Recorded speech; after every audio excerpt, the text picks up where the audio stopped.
اعوذ باللہ من الشیطان الرجیم، بسم اللہ الرحمن الرحیم۔ ناظرین حضرات السلام علیکم۔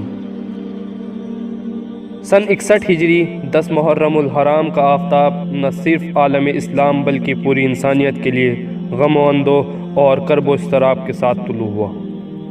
یہ وہ دن تھا جس دن مٹھی بھر حق پرستوں نے اپنے پاکیزہ کردار اور جذبات کے جاہ و حشم سے غرور و نخوت اور تکبر و سرکشی کے خاردار تاج کو رون ڈالا۔ فرزندان توحید کے سید و سردار سرور شاہدین حضرت امام حسین علیہ السلام نے عرض کرب و بلا کو رشک خلد وری بنا دیا۔ قبر مطہر امام حسین علیہ السلام بھی اپنے مکین کی طرح دیگر مزارات مقدس کے لیے مرکز و محور کی حیثیت رکھتی ہے۔ روایت کے مطابق 12 یا 13 محرم سن 61 ہجری کو عرب کے ایک قبیلہ بنی اسد نے، جو کربلا کے قریب غازیریہ گاؤں میں سکونت پذیر تھا، حضرت امام سجاد علیہ السلام کی رہنمائی میں شہدائے کربلا کی تجہیز و تدفین میں حصہ لیا۔ قبیلہ بنی اسد نے قبر مبارک بنانے کے بعد کچھ نشانیاں بھی لگا دی، جن کے بارے میں کہا جاتا ہے کہ یہ نشانیاں کھجور کے وہ تنے پہ جو خراب نہیں ہوتے، یا وہ پتھر کی لوہے تھی، یا پھر اس دور کی مروجہ اینٹوں کی تختیاں تھی، تاکہ قبر مطہر امام حسین مشخص رہے۔ قبر مبارک بنانے کے بعد بنی اسد نے قبر امام حسین علیہ السلام کے سائے کے لیے ایک چھت بھی ڈالی۔ سن 64 ہجری میں بنو نذیر اور بنو قینقاع نے روضہ اطہر کے گرد بسیرا کیا۔ انہی قبیلوں کے افراد نے سب سے پہلے خوبصورت اور جاذب نظر صندوق سے قبر مطہر کو ڈھانپا۔ سن 65 ہجری میں توابین نے اسی صندوق کے گرد طواف کیا۔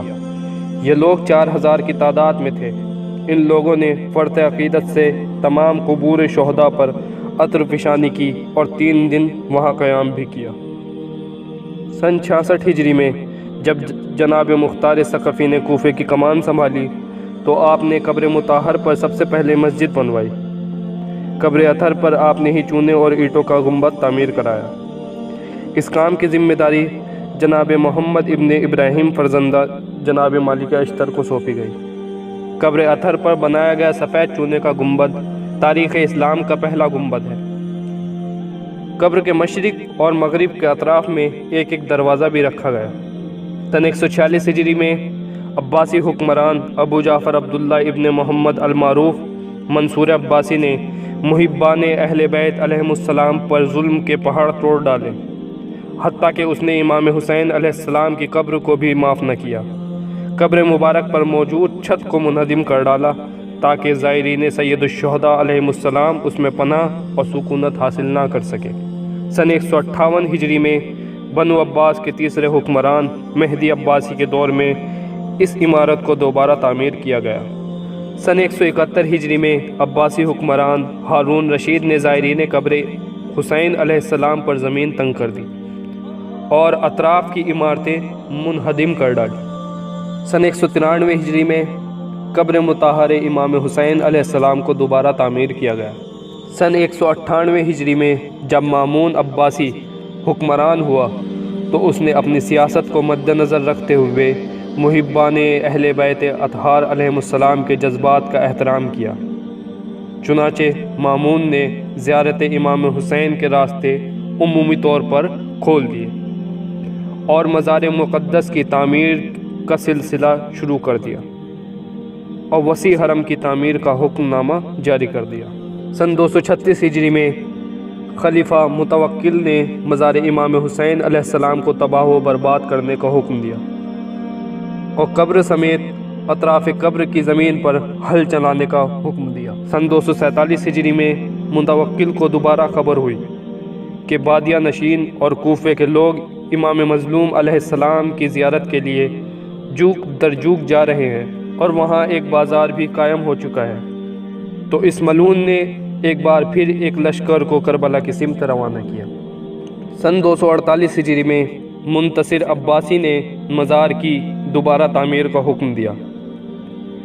قبر مبارک پر ایک علم بھی نصب کیا گیا تاکہ دور سے لوگ قبر مبارک کا پتہ لگا سکیں۔ قبر مبارک کے تبرکات کو واپس کیا گیا۔ لوگ جوک در جوک قبر کی زیارت کو آنے لگے۔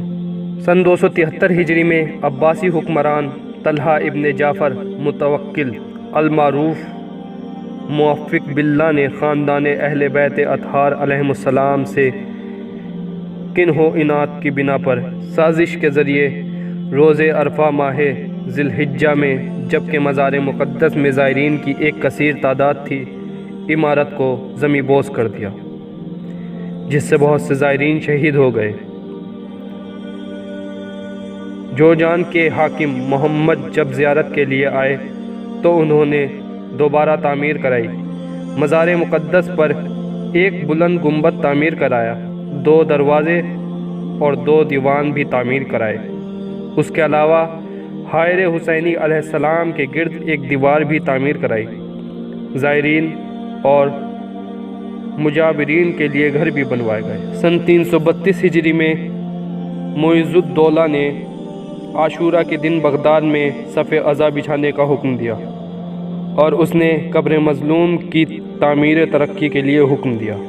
سن 369 ہجری میں ڈاکوؤں کے ایک سرگنا ضربہ اسدی نے کربلا میں قتل و غارت کی، لوگوں کے اموال کو لوٹا، حرم مطہر کے خزانے میں موجود قیمتی اشیاء چرا کر لے گیا اور کچھ عمارتوں کو منہدم بھی کر ڈالا۔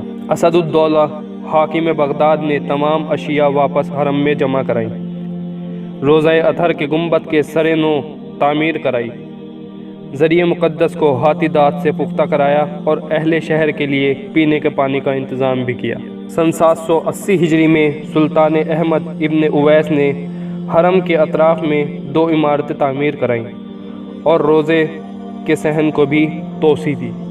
سن 1155 ہجری میں ایران کے بادشاہ نادر شاہ افشار نے بیش قیمتی ہیرے جواہرات کو حرم امام حسین علیہ السلام میں جمع کرایا۔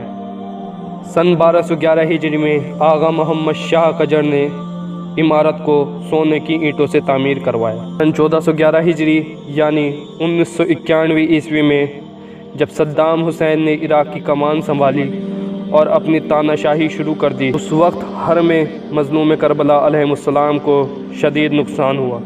لیکن عزیزو، حسین صبر ہے، ایثار ہے، محبت ہے، حسین عشق کے مضمون کی عبارت ہے، حسین رحمت للعالمین پہ رحمت ہے، حسین کوئی فسانہ نہیں حقیقت ہے،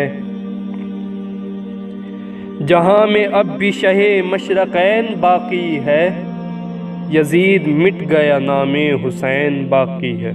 تو ناظرین حضرات، اگر آپ کو ہماری یہ چھوٹی سی محنت پسند آئی ہے تو برائے مہربانی اس ویڈیو کو لائک اور شیئر اور چینل کو سبسکرائب کرنا نہ بھولیں۔ انشاءاللہ اسی طرح کی علمی ویڈیوز میں آپ سے ملاقات کروں گا۔ تب تک کے لیے سلام علیکم ورحمۃ اللہ وبرکاتہ۔ دونم که از تو هستم به تو برمیگردم، سر اون عهدی که بستم به تو برمیگردم، با همین دل شکستم